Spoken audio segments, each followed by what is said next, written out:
Hey guys, here today to talk about the Enlightenment. Alrighty, so this is a period of, I guess, political progress between 16 and 1800. Especially interesting for us because we're a big part of it. The American Revolution is a major part of the Enlightenment, so I think we'll find that to be a little bit more interesting for us. Okay, so our focus for today um, is basically we really want to focus on a couple of these really important philosophers, Locke and Hobbes being one of them. And then also, who do you agree with more? So, are you more with Locke or are you more with Hobbes when it comes to this guy's philosophies on human nature and government? So, let's go ahead and get started.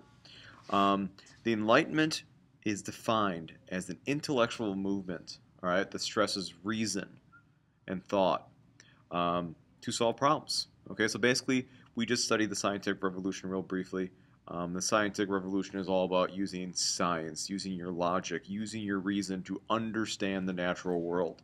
Okay, that same kind of approach is now going to be used to um, understanding humans and setting up governments that protect the rights of the people by using that same logic. Okay. So let's go ahead and get started. Two of the big dogs we want to make sure we know a lot about are Thomas Hobbes, who's on the left there, and John Locke, who's on the right. And when I talk about, Hobbes and Locke, sorry about that. I don't know what is going on here. The computer's having a little bit of a freak out here. There we go. When I talk about Hobbes and Locke, I like to talk about, their views on human nature because I think that's a big part of the discussion. Okay. Now Hobbes, he grew up in a really poor time in England. He grew up in a time of civil war and chaos and stuff like that. And so his views on human nature are basically humans are naturally selfish. They're wicked, okay? And that without governments, people will run roughshod, people will steal, people will murder. Basically, people can't be trusted, okay?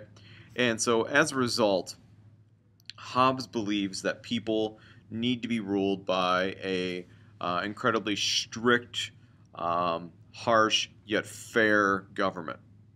Okay, so he's a big fan of absolute monarchs, basically kings or queens that have complete control of the nation. Okay, or the country, excuse me. All right. John Locke, on the other hand, he has more of a positive view on human nature. He thinks humans definitely make mistakes, but humans can learn from mistakes and improve themselves and also improve society.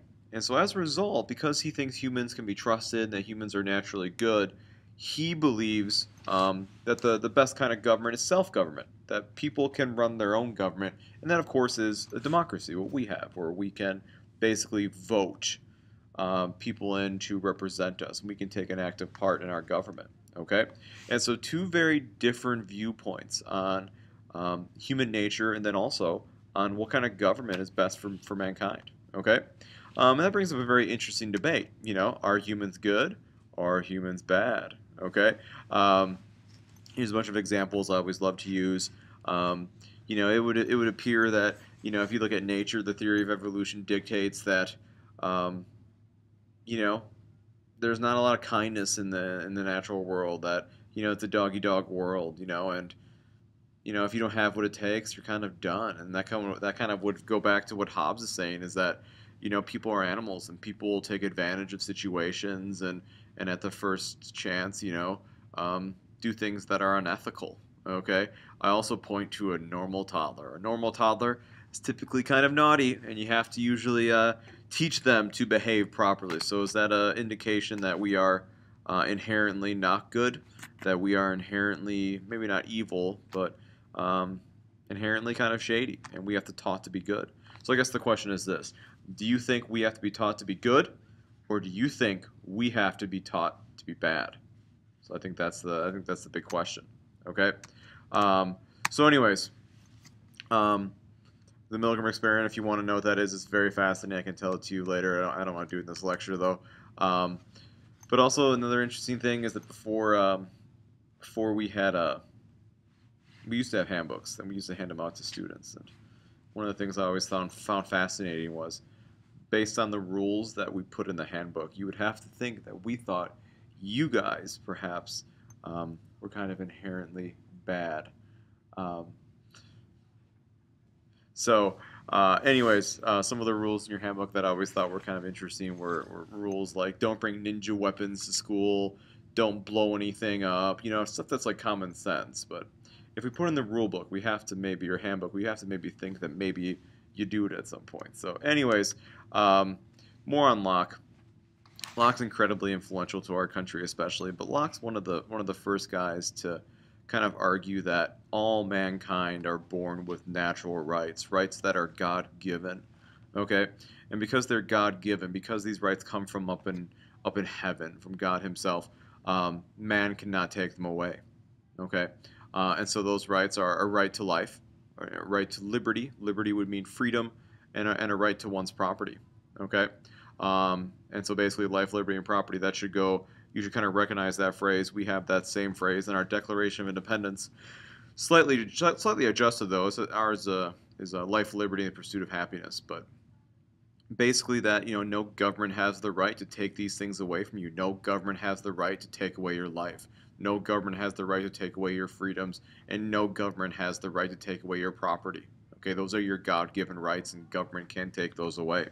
And so that's a very new and revolutionary view, is that, governments, in other words, need to respect the rights of the people, need to protect the rights of the people. Okay, in other words, from my favorite movie, V for Vendetta, people shouldn't be afraid of their governments. Governments should be afraid of their people. It's a great line. Other great Enlightenment philosophers that have a major impact on the world, and America for that matter, is Montesquieu. He's one of the first guys to suggest that power of the government should be separated. Okay, so if you look at our country, for instance, currently President Obama is our president, but he doesn't have sole control of all the government's power. He has some of the power, but Congress has other parts of the power. The judicial branch, the Supreme Court, has other powers as well. Excuse me, the bell's going off there. Sorry about that. And even state governments have some of the power. So power is very much divided up. Other people that are important, Rousseau.